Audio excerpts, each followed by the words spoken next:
This video is my self-critique of the maze game that I developed. I chose to start this project because I wanted to learn how to make objects and animate objects so that I could utilize this program to animate my own movies. The intent was the player would traverse an unlit maze and illuminate their own path while avoiding a single giant snake. Players would circumnavigate the maze, gathering 4 keys that would open a door that resided in the player's game start location. Symbolically, I made the maze a repeating pattern because people can get lost in the sameness and monotony, just like we in life can get lost in routine and not progress. Symbolically, I intended to create a representation of existence, as we are thrust into existence as the player is thrust into the maze, and we're given no explanation as to how we apparated from nothing into something, yet when we are told to follow the light by some strange ethereal voice, we do. Symbolically, it's also a statement on determinism versus free will. The player can choose to follow their own voice or the voices within the game that tell the player to follow the voices. Dependent on the mindset the player has before they play the game, they will either follow or not follow the game's commands. Did I accomplish my goals? No. Though I learned a lot about Unreal and Blender programs, I would call the end result my Draft 1 attempt because it's about 50% of what I wanted to accomplish. Timeline. I spent roughly 2 weeks of work over about a month and a half learning how to develop a game on the Unreal program and to make models in the Blender program from March to late April 2019. Due to my graduation and summer employment, I have to terminate the project, so this is my Draft 1 efforts. Level components. On the screen you can see an overview of the game. The neon green areas are where the antagonists can go, and the gray areas are where they cannot. The player can go into both the green and gray areas. The white cubes are giant columns that I intended the player to hide behind to avoid being eaten by the giant snake. The green boxes are trigger volumes that when the player enters the space activates either a light or a sound. Here you can see a giant staircase where the player ascends at the end of the game into the white light and then they jump into the abyss. I did manage to program the level to restart if the player falls off the map, indicated in this trigger volume here. If they touch the antagonist, the level will also restart, or if they complete the level, the game will restart. However, I did not create a menu or load screen, so the player must force quit the Unreal program if they want to quit the game. I did attempt to create a menu, however, what happened was when the player selected the start game, the game started, then after 3 seconds, returned to the load menu. I did not have time to create a custom skin for the player, so what you see is the default mannequin that comes with Unreal. In future drafts, I would increase the columns from 12 by 12 rows to 19 by 19 rows, as 19 times 19 equals 361, which ties into the 360-degree circumnavigation of the maze the player must conduct, and that the lights change in hues of 360 degrees, and that the columns are 720 units in size, which is 2 times 360, as are the trigger spaces. Also, because the maze is supposed to be symbolic of our lives, we travel 360 degrees from non-existence to existence, once more into non-existence. So there's a lot of symbolism behind 360.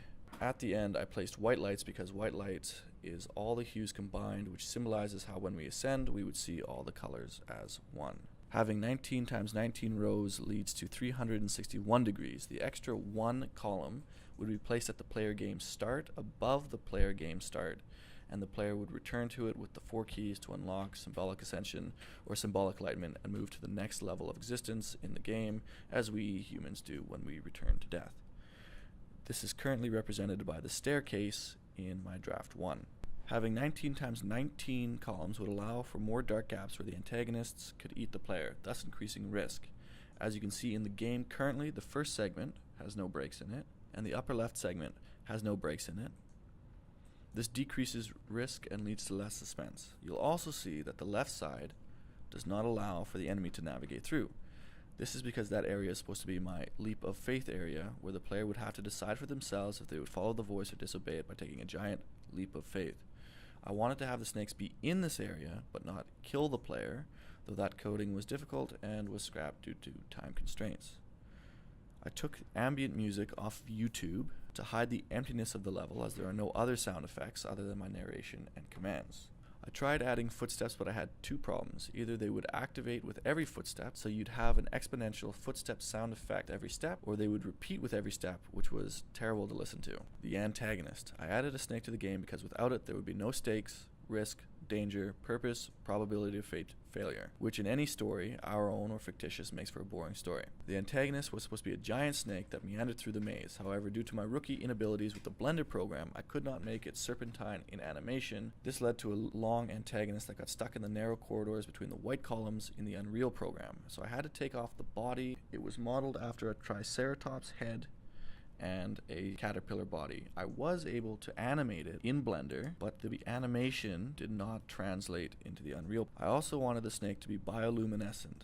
This I partially achieved by attaching lights to it in Unreal Engine. However, in future drafts I would make it bioluminescent and give it black mama snake skin texture on the black parts. I would also give it fire breath, like when your breath condensates in cold weather, but with fire. I wanted to give it glowing red eyes, which I think I managed to do a good job with in the Unreal Engine. Moving the antagonist from Blender to Unreal was easy, and I was able to simply attach lights to the snake's head in Unreal. I had difficulty animating the snake's movement through the maze, because despite giving random coordinates, the snakes tended to migrate southeast, leaving vast swaths of the maze uninhabited. This is also why you see the snakeheads boxed into their own areas,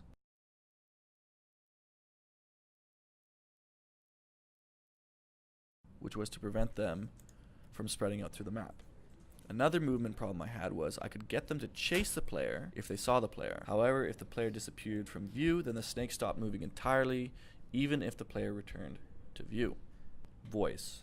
Throughout the game is my voice. I think that some of the dialogue is cheesy, but this is draft 1 and would be rectified later on. Symbolically, the voice represents extrinsic voices, be it God, teachers, leaders, or other authorities. Many times we have no context as to why they're telling us to do something, yet we simply follow because we're told to. That's the intent, at least. I also wanted the voice to psychologically mess with the player by making the player doubt the player's choices, doubt following the narrator's voice, or the player's voice inside their head. I wanted the player to have to think about their decisions. For example, when the narrator keeps asking, did you make the right choice? This did not come across very well in this draft and would be rectified in later drafts. I wanted the voice to be as much an antagonist to the player as the snake is. Choice path. In the purple light, I made two paths. One that goes straight and one that goes to the maze center. I wanted both paths to be illuminated and traversable. However, the bad choice path would not be safe from being eaten by the snakes and would be better illuminated to tempt the player, just like how in Pilgrim's Progress the path to heaven is straight and narrow, but the path to perdition is wide and inviting, though this did not come through with the narration very well.